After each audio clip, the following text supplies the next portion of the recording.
Kita semua kan pengen hidup yang baik ya. Tapi di tengah dunia yang serba rumit ini, kadang kita bingung, apa sih pegangannya? Nah, gimana kalau ternyata ada semacam cetak biru?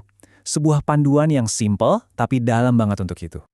Oke, yuk kita mulai dari pertanyaan yang paling dasar. Apa sih sebetulnya fondasi dari hidup yang harmonis? Maksudnya bukan cuma damai sama diri sendiri ya, tapi juga nyambung dan damai sama orang-orang di sekitar kita. Nah, sumber yang kita bahas ini ternyata punya jawaban yang kuat banget buat pertanyaan tadi. Namanya 5 sila etika dasar. Coba dibayangin ini tuh kayak 5 panduan praktis gitu. Cetak biru buat ngebangun keharmonisan dari akarnya. Oke, kita bedah bareng-bareng ya. Kita mulai dari dua pilar yang pertama ya. Nah, dua pilar ini fokusnya ke cara kita berinteraksi dengan dunia luar dan ya sama orang lain. Ini benar-benar jadi fondasi paling dasarnya rasa saling hormat. Oke, yang pertama, Oke, pilar pertama ini, wah ini mungkin yang paling fundamental ya. Komitmen buat nggak nyakitin dan menghargai kehidupan. Kedengarannya simple banget kan? Tapi coba deh kita pikirin lagi. Ini tuh dasarnya dari semua hal. Sebelum kita ngomongin soal kepercayaan, integritas, dan lain-lain, ya kita harus setuju dulu kalau setiap makhluk itu punya hak dasar buat hidup aman. Ini dia welas asih dalam bentuknya yang paling murni. Lanjut, yang kedua. Nah, pilar kedua ini nyambung banget sama yang pertama tadi, dan ini artinya lebih dalam loh dari sekedar jangan nyolong.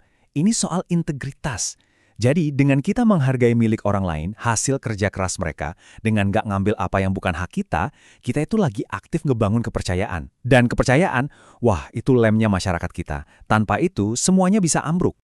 Oke, jadi kalau dua pilar pertama tadi ngatur interaksi kita keluar, nah, tiga pilar selanjutnya ini fokusnya justru ke dalam diri kita sendiri. Ini soal gimana caranya kita numbuhin integritas pribadi dari dalam. Yuk kita lihat satu persatu. Sekarang kita masuk ke pilar ketiga. Nah, pilar ketiga ini ngebawa kita ke area yang personal banyak.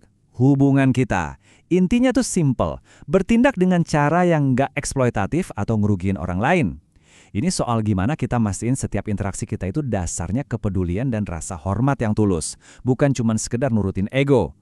Anggap aja ini kayak satpamnya integritas kita di hubungan-hubungan yang paling dekat. Selanjutnya, yang keempat. Pilar keempat ini soal kekuatan ucapan kita yang luar biasa. Gini deh, kalau tadi kita bilang kepercayaan itu lem sosial, nah kebenaran itu bahan baku buat bikin lemnya. Tanpa kebenaran, ya kepercayaan itu nggak mungkin ada. Tiap kebohongan, sekecil apapun itu, bakal ngerusak fondasi tadi, bikin bingung, bikin ada jarak. Jadi ini komitmen buat pakai omongan kita untuk membangun, bukan malah ngerusak. Dan akhirnya, yang terakhir, pilar kelima. Pilar terakhir ini soal menjaga aset kita yang paling berharga, pikiran yang jernih.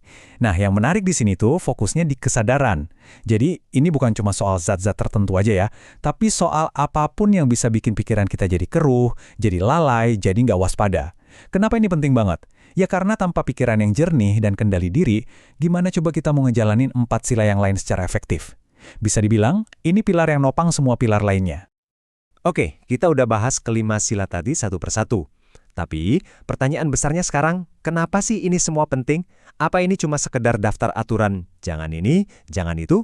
Ternyata, menurut sumber kita, tujuannya jauh lebih dalam dari itu.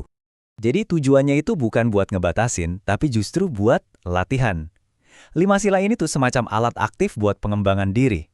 Ini cara kita buat ngelatih pikiran dan karakter kita secara sadar.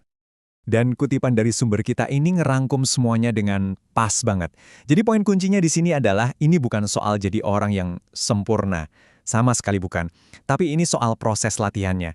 Setiap kali kita ngejalanin sila-sila ini, kita itu sebenarnya lagi ngelatih sesuatu yang berharga banget. Coba kita lihat ya gimana prosesnya berjalan.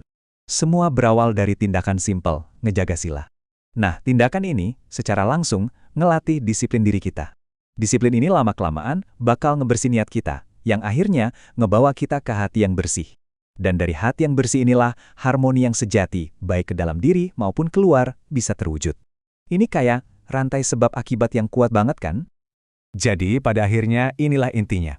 Menurut sumber kita, kelima sila ini bukan cuma sekedar kode etik, ini adalah fondasi paling mendasar, tempat kita ngebangun semua hubungan kita, baik itu sama orang lain secara sosial maupun sama diri kita sendiri secara spiritual. Nah, pembahasan kita kali ini ninggalin satu pertanyaan buat kita renungin bareng-bareng.